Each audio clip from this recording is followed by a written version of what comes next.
I've already done a couple of videos eavesdropping like a fly on the wall of some typical voiceover coaching sessions. So we did one where we were in the studio, and then there was another video that I did whereby we just eavesdropped on a Zoom session and gave you the chance to see what goes on. I thought I'd go for a third one, and this is a Zoom session again, but this time we're not aiming for the recording side of things particularly. We're not creating any demos or anything like that or a show reel. But this is part of a session that I run, which is online using Zoom or Skype. And we're just working on performance, so on delivery, microphone technique, and breathing. And these are sort of the elements of voiceover performance, really. And this is what the session is involved with. So my student Nikki is based in Italy. She's got a great setup at home. She's got a Rode NT1 mic, really good setup. You'll notice that her setup is much better than mine. I'm just on my laptop microphone, so my quality is not tip top, but that's not the point. We want to hear her, of course, nice and clear, and her sounds great. So anyway, let's just take a look, and it'll give you an idea of what we get up to. The next one we're going to do is the promo. Right. How do you British say spag bowl? Is that spaghetti bolognese? So that's spaghetti bolognese. Do they say that? I don't think it even exists in Italy. No, I was wondering, but I figured it must be spaghetti bolognese. Okay. Okay. How do you say it?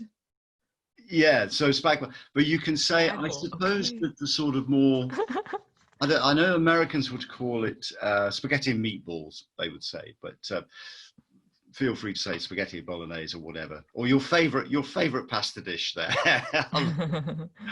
Okay, so this is softer. It's softer and warmer, I think. This weekend, we're going Italian. Enjoy the taste of the most romantic nation on earth. We join the godfathers of simple Italian food as they prepare dishes in their very own restaurants. Magnifico. From perfect pizza to sumptuous spag bowl, from lashings of lasagna to mouth-watering mountains of mozzarella. It will be a feast for your eyes and your own dining table. We begin our odyssey on Saturday at 8 in one of Sicily's best restaurants as we meet the larger-than-life Giovanni. Then, on Sunday at 9, we head for the capital, Rome, and the best fast food in the world served up at Luigi's Roman Emporium. Finally, we round off our extravaganza on Sunday at 10 with the aromatic flavors of Zuppa, a tiny backstreet eatery in Venice. Join us for a tantalizing Italian journey this weekend. Buon appetito. So I think this is you could do this lots of different ways. I don't think there's any specific way of doing it. But in my mind's eye, I had something that would be warmer and softer and kind of come on in, the food's lovely type thing. So it's kind of well, you're in the place, sort of gastronomic capital of the world. So let's give it a go. Okay. Sorry. Stand by, Nick. Here we go. And cue. This weekend, we're going Italian. Enjoy the taste of the most romantic nation on earth. We join the godfathers of simple Italian food as they prepare dishes in their very own restaurants. Magnifico. From perfect pizza to sumptuous spaghetti bolognese. Duh. Okay, sorry. That sounded good. I thought it was good. I'll say ragu. From perfect pizza to sumptuous spaghetti ragu. From lashings of lasagna to mouth-watering mountains of mozzarella. It will be a feast for your eyes and your own dining table.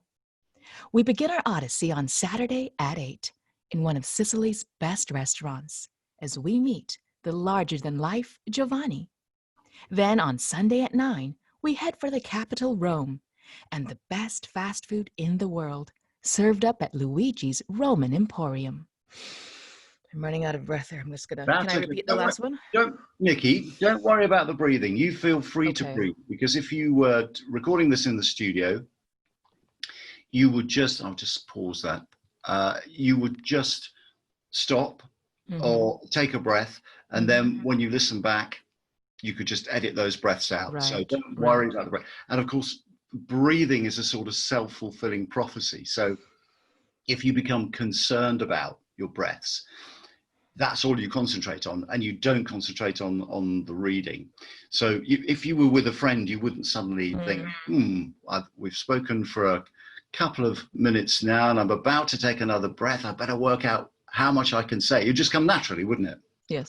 Yes. So don't worry about the breathing at all. Okay. So let's pick it up. Shall we start again? Let's start this one again. This weekend, we're going Italian. Enjoy the taste of the most romantic nation on earth. We join the godfathers of simple Italian food as they prepare dishes in their very own restaurants. Magnifico! From perfect pizza to sumptuous spaghetti bolognese, from lashings of lasagna to mouth-watering mountains of mozzarella, it will be a feast for your eyes and your own dining table. We begin our odyssey on Saturday at 8 in one of Sicily's best restaurants as we meet the larger-than-life Giovanni. Then on Sunday at 9, we head for the capital Rome and the best fast food in the world, served up at Luigi's Roman Emporium. Finally, we round off our extravaganza on Sunday at 10 with the aromatic flavors of zuppa, a tiny backstreet eatery in Venice. Join us for a tantalizing Italian journey this weekend. Buon appetito! Very nice. I thought that was great, actually.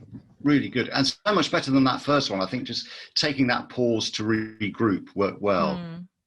Okay. Tips for sibilance, for controlling my sibilance. Caused by, I mean, it's exaggerated today because we're listening through Zoom and I'm recording it through my speakers and everything. So it's not as sibilant as it sounds. Sibilance is caused by that sharp S hitting. Yes. Yeah. Yeah. Some people are more sibilant than others. Some mics are more sibilant. But there's no mouth exercises I can do to not well, or just be mindful of it. What some people do is they put a pencil like that, and they can. That's supposed to split the S. I don't know whether it's a really kind of apocryphal story. Yeah. Okay. I have a plastic ball pen here. Okay. The other thing is, what software are you using? I record in Audacity, and then I work with editors to do the editing and mastering because I've learned from experience not to waste my time on it. I know how to do it. It just takes me longer. Well, I think if your editors are probably using. So they use like Pro Tools or other other plugins and Logic. They've probably got Logic. Logic, exactly. They've got DSs there. So really, at the end of the day, probably the only way to do it is in post-production. I got an Acusinus plugin. Do you know that one? No, I don't. Acusinus is actually really simple because with a knob you can turn down the sibilance very easily. So I have that on Audacity, but that's always if the clients want a raw recording and nothing edited, like just raw, then that's always the feedback I'm getting is the very harsh sibilance. And of course, sometimes it comes down to just a plugin, but I wondered if any of you coaches have ways to help me with that. The only so what you're doing is taking off the top notes then, are you? You're taking with this, right? What's it called? Acusinus. And they do a lot of plugins, including plosives, taking it off. And they're just for Audacity, are they? Well, no, I don't think so, but it worked with Audacity. Oh, did it? You can look it up because for me, it's the most simple of all the plugins that I researched. I think at the end of the day, only the de-esser will work. I mean, I'm not sure how effective that is. You've just got to be careful you don't take too much off and you lose that crispness and that detail. The only thing I will say is you can talk just slightly off mic. So if your mic is there, just grab a mic.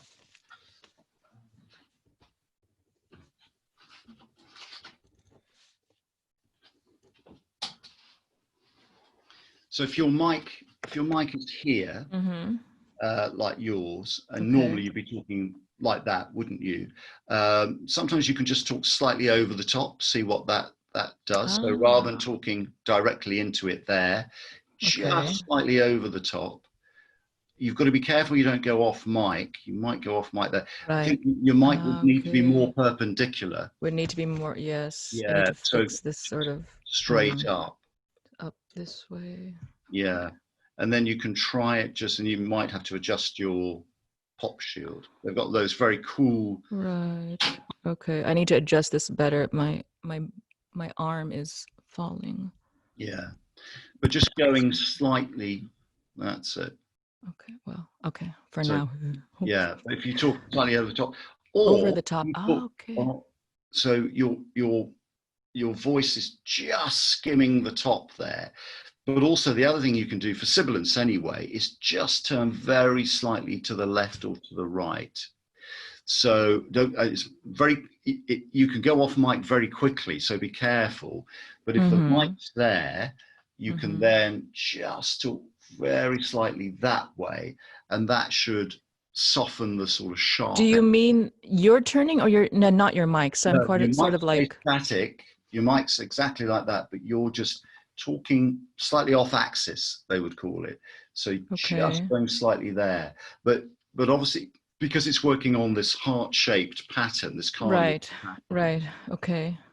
It's very easy to swing off mic. So there'll be a trade-off between you'd have slightly less presence maybe, but it might cut out some of those top notes. I suppose these days what that proves is that it doesn't matter where you are. You can be located anywhere in the world, and so can your voiceover coach, really. And you can extrapolate that further and say, well, when it comes to doing the work, you could be based at home, but your client, again, could be based on any continent. The wonders of voiceovers. All right, thanks very much for watching today. Look after your voice and see you next time.